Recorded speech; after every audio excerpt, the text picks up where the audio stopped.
माझं देवावर प्रेम आहे ही भावना झाली. पण देवावरचं प्रेम किती टिकतं? मंदिरामध्ये गेल्यानंतर जोपर्यंत ती मूर्ती माझ्या डोळ्यासमोर असते तोपर्यंत टिकतं.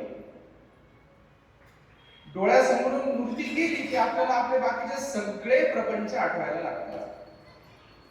मग अरे याने घेतलेले पैसे नाही दिले, त्याचं हे करायचंय, तो व्यक्ती माझ्यावर बसूनच बसलेला आहे, सासूचं असं, सुनेचं असं, सासऱ्याचं असं सगळं आठवायला लागतं. पण देवावर प्रेम का करायचं ही जर स्पष्टता विचारांमध्ये असेल ना तर देवावरचं प्रेम 24 तास टिकेल. आपण स्वतःच अनुभव, स्वतःच उदाहरण घ्या आणि स्वतःच विचार करा. माझं देवावरचं प्रेम 24 तासांपैकी किती मिनिटं, किती सेकंद, किती क्षण टिकतं हे कोणाला विचारायला जाण्याची गरज नाही. स्वतःला उत्तर मिळेल आणि स्वतःला प्रामाणिकपणे आपण उत्तर देऊ शकतो. दुसरा कोणीही प्रामाणिकपणे उत्तर देऊ शकत नाही. म्हणून ज्ञानकर्म भक्तीची समृद्धता जर हवी असेल तर ज्ञानकर्म भक्ती समृद्ध करण्यासाठी देवांना नमस्कार करायला शिकलं पाहिजे. आपल्या उपास्यांना, आपल्या आराध्यांना नमस्कार करायला शिकलं पाहिजे. ते सद्गुरू असतील, ते दत्तात्रेय असतील, ते गोरक्षनाथ असतील, ते ब्रह्मा विष्णू महेश कोणीही असतील, पण त्यांना नमस्कार झाला पाहिजे. कशासाठी? माझ्यामधल्या ज्ञान कर्म भक्तीच्या समृद्धतेसाठी.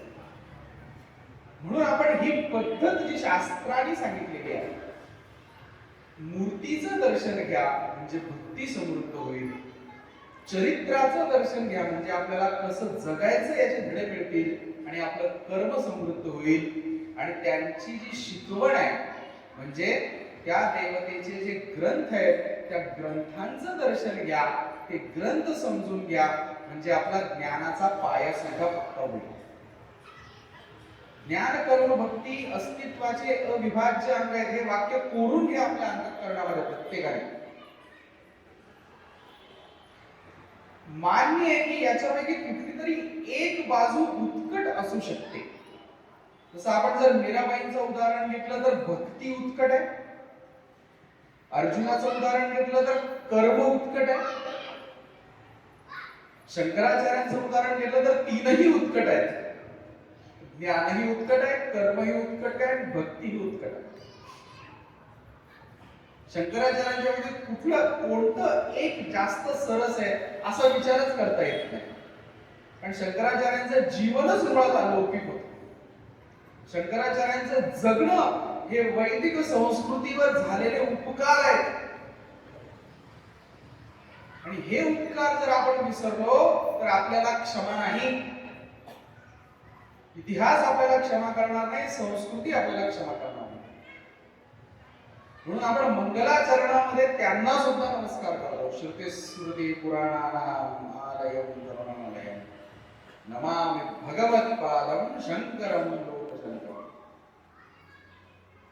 जितकं काम शंकराचार्यांनी त्यांना मिळालेल्या थोडक्या आयुष्यामध्ये केलं ना तितकं काम कोणीही केलेलं नाही, कोणीच नाही.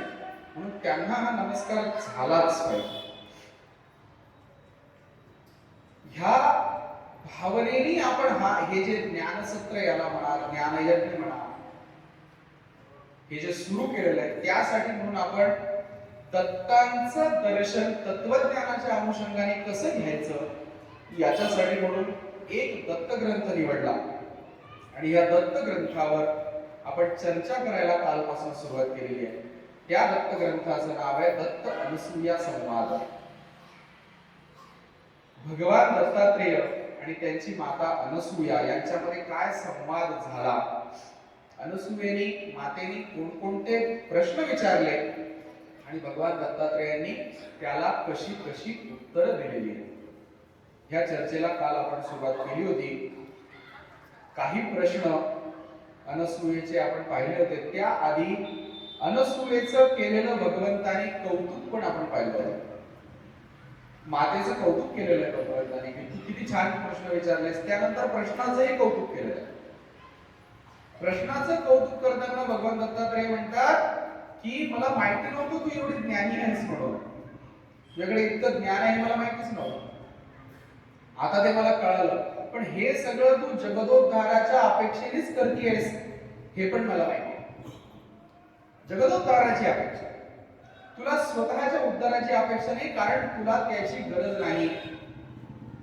माझ्याकडून उत्तर तू ऐकावेस एवढा मीही ज्ञानी नाही आणि एवढे तूही मूर्ख नाहीस, मूढ नाहीस, असं दत्तात्रय म्हटलेलं आहे. त्यामुळे इतका उत्कट संवाद, दत्तात्रयांनी याला 2 नावं दिलेली आहेत. एक नाव म्हणजे श्रुतिगर्भ, वेदांचा अर्थ उलगडणार आहे या सगळ्या संवादामध्ये, असं प्रभू दत्तात्रय म्हणतायत. आणि दुसरं म्हणजे आता मी जी उत्तरं देणार आहे, भगवंत सांगतायत, ही उत्तरं कोणत्या उपनिषदापेक्षा कमी नाही. ही जी सगळी चर्चा आहे ही कुठल्या उपनिषदापेक्षा कमी नाही.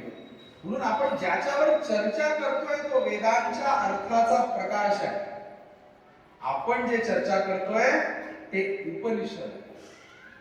दत्त अनुसूया संवाद वरवर जरी आपल्याला ऐकायला वाचायला सोपा वाटत असला तरी ती उपनिषद आहे. उपनिषद कशाला म्हणायचं माहिती का? जी जगता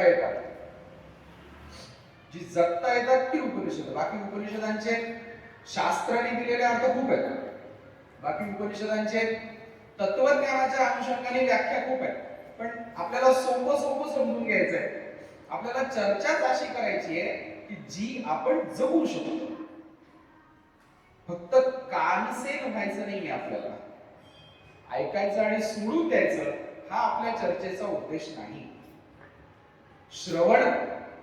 श्रोत्र ही संपत्ती आहे असं ज्यावेळेस उपनिषद म्हणतात ना, त्यावेळेस त्यांना हेच अपेक्षा आहे की ऐका आणि आचरणात आणा.